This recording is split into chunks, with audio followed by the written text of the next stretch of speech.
all of humanity can be divided into Group A, B, and C. Group A is made up of those people who live principally off stock dividends, interest payments on their bond investments, royalties on their land and mineral holdings, rents on their properties. That's Group A. Group B and C make up the other 99.5% of humanity, and they live off Group B. The people in Group B live off wages, salaries, fees, commissions, tips, pensions. And Group C is made up of tens of millions of people who don't even get that. They live in utter destitution from hand to mouth, from whatever handouts or whatever charity bits or whatever fragmentary incomes they can scrounge. The thing that the people in Group A and B have in common is that they both live off the labor of the people in Group B. The people in Group A don't just do this, they're very active. They have an active element. We could call them the owning class because they own almost everything in the world.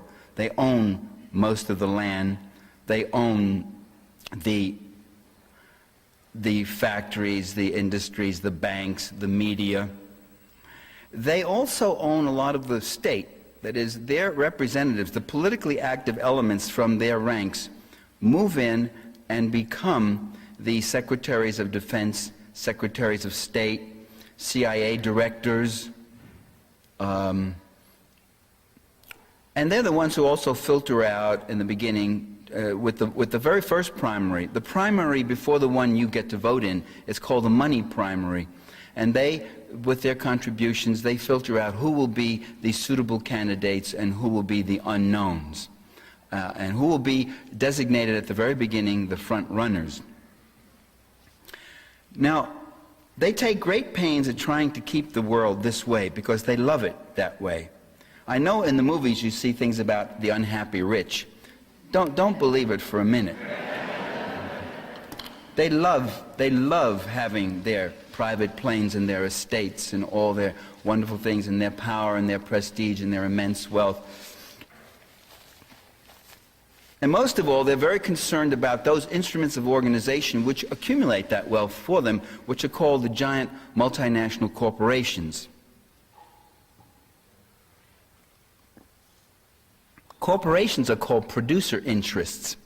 In fact, they don't produce anything. You tell me what a corporation produces. You tell me what a CEO has ever produced.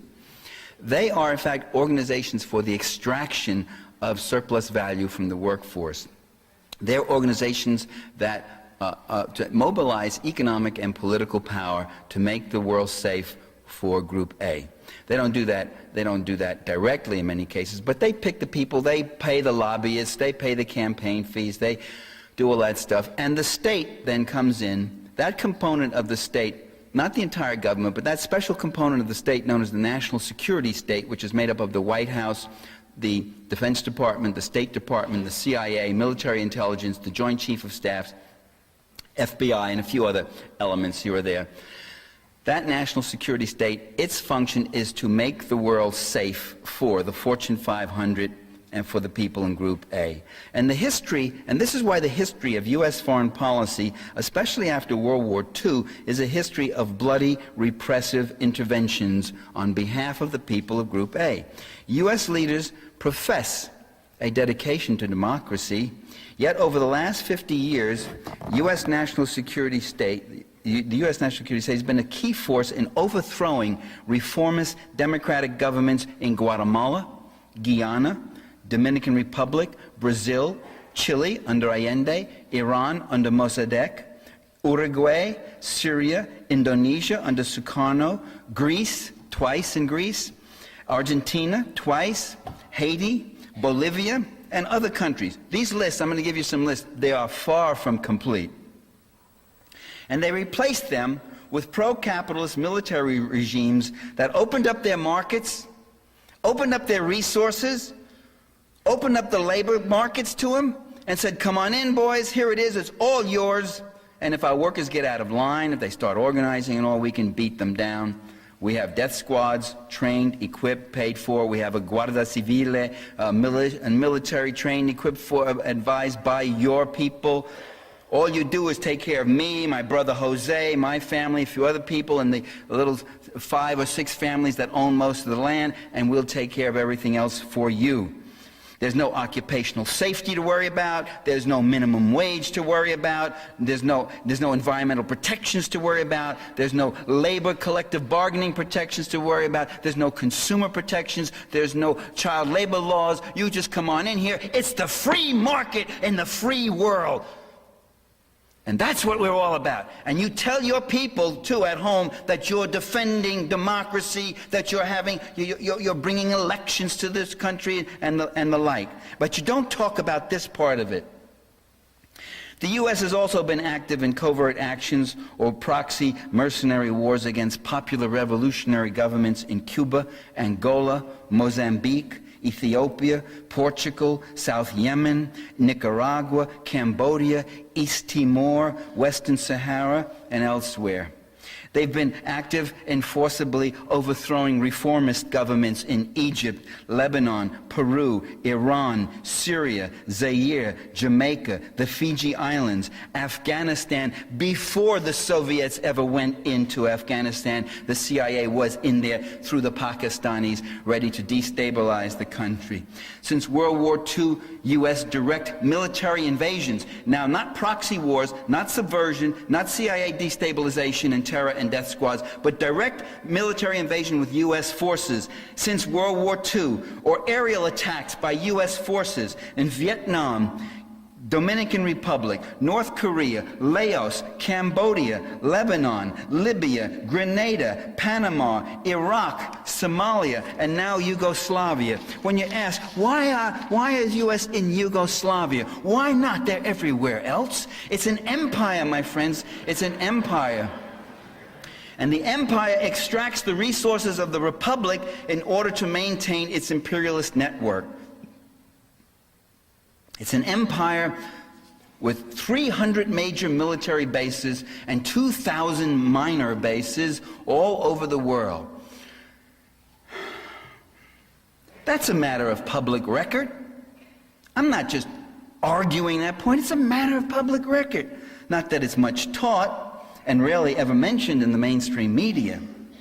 Now, why has a professedly peace-loving democratic nation found it necessary to use so much violence and repression against so many peoples in so many places? An important goal, as I say, is to make the world safe for the Fortune 500.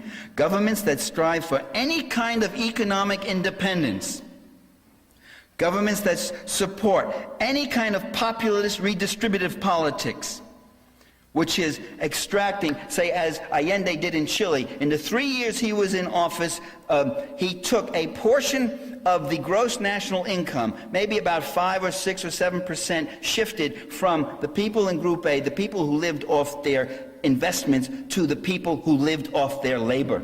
And that was what was wrong with Allende. When you come in and you start taking and tampering with my wealth, I will kill you. And that's what they did to Allende. Such governments are the ones most likely to feel the wrath of U.S. intervention or invasion.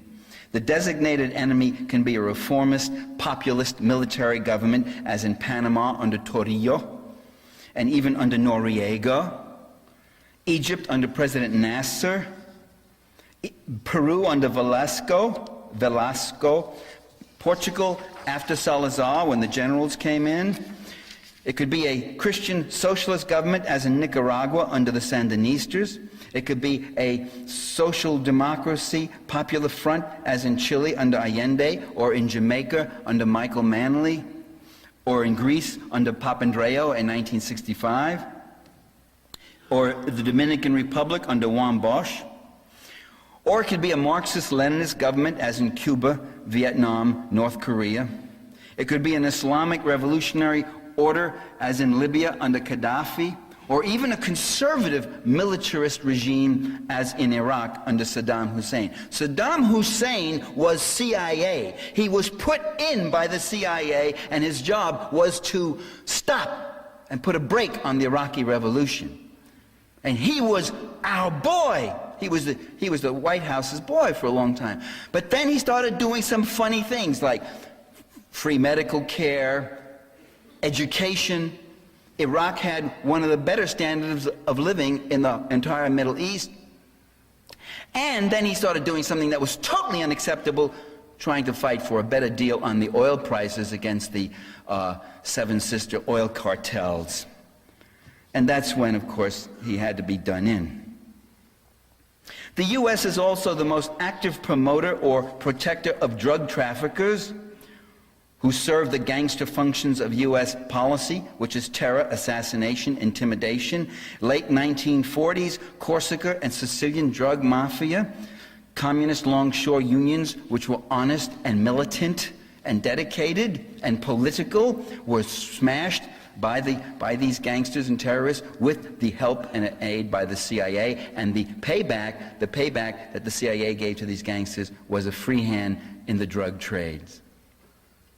In Southeast Asia, the drug lords, active collaboration, the Golden Triangle. Air America was the airline that shipped the heroin out of there. Air America, it turned out, was owned by the CIA. And do you know what the first market was for the Golden Triangle? Where was it? That's right, the soldiers in Vietnam, a perfect market. Nearby, 100,000 young men with nothing to do, homesick, with good money as compared to most of the world, spending money, nothing to do, and all of them, or so many of them, come back with a drug problem. That drug problem didn't just happen. The Vietnam GIs just didn't suddenly just go berserk. It's because that the drugs were there, they were cheap, they were plentiful, they were pouring in. Supply creates demand. We always think of demand creating supply, but in many instances, it's supply that creates demand.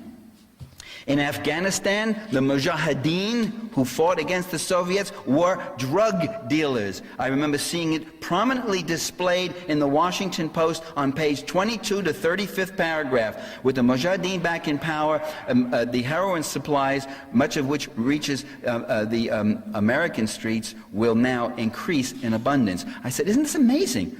It's like it was a weather report. There was this one sentence in the middle. I said, now can you imagine if that was Fidel Castro or the Sandinistas or somebody? Why, they'd still be talking about it on the evening news 3 years later, referencing it. And they were CIA supported. And now we have the Kosovar Albanians. Let me quote the San Francisco Chronicle, 5 May 99. Kosovar Albanians, including the KLA, hold the largest share of the heroin market in Switzerland, Austria, Belgium, Germany, Hungary, the Czech Republic, Norway, and Sweden. The eminent political scientist Jim Petrus told me just the other day that the KLA leader owns the biggest whorehouse in Europe. It's in Macedonia.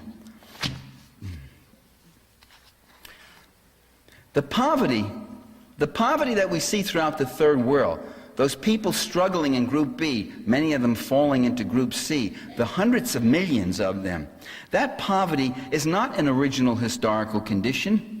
It was imposed by colonizing forces. Walter Rodney, who was assassinated, Walter Rodney wrote an interesting book called How Europe Underdeveloped Africa. And I always thought the title, the use of the word underdeveloped as a verb, was very important and very revealing. That it was something that was done to Africa. Africa wasn't underdeveloped. There were rich cultures there. Africa is a rich continent. Latin America is a rich continent. Asia is a rich continent. The imperialists, the colonialists, don't go to poor places. They go to rich places. They go in there to take their markets, to take their oil, their timber, their cotton, their hemp, their flax, their gold, their silver, their diamonds, and 1,000 other things. And they go in there to exploit and ruthlessly exploit their labor. That's why I go, Africa is rich. Only its people are poor. And there's still problems in Africa today. There's still outrageous things going on in Africa. Building their own pharmaceutical factories in the Sudan. Where do you get off thinking you can do that when you should be buying pharmaceuticals from the multinational pharmaceuticals? Owning your own land. A lot of the land in Africa is still in the village economy. collectively run, often, by the way, run and worked by women in collectives. They got no business running that land. That's our land. That's our land. That belongs to us. The agribusiness multinationals will get that land. That's what Clinton was doing in Africa last year. He was letting them know there's going to be a GATT for Africa. A GATT, when I was a kid in the old gangster movies, a GATT was a gun you held to somebody's head. Indeed.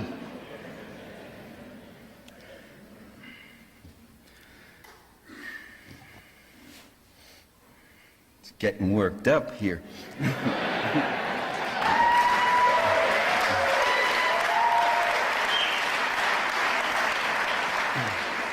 So the goal is to deracinate the population. That is, get them off the land, de-skill them, and then force them to work at subsistence wages. Take the case of India. India was a rich, advanced, developed country until the British went in 1800. And between 1800 and 1830, the Indian textile industry, which was outperforming the British textile industry in exports and quality, was dismantled. And between 1840 and the whole balance of trade was shifted. The great textile centers of Dhaka and Madras were deindustrialized, and the people were sent back out on the land to grow cotton for the factories in Manchester and London. And between 1850 and 1900, the Indian per capita income fell by 65%.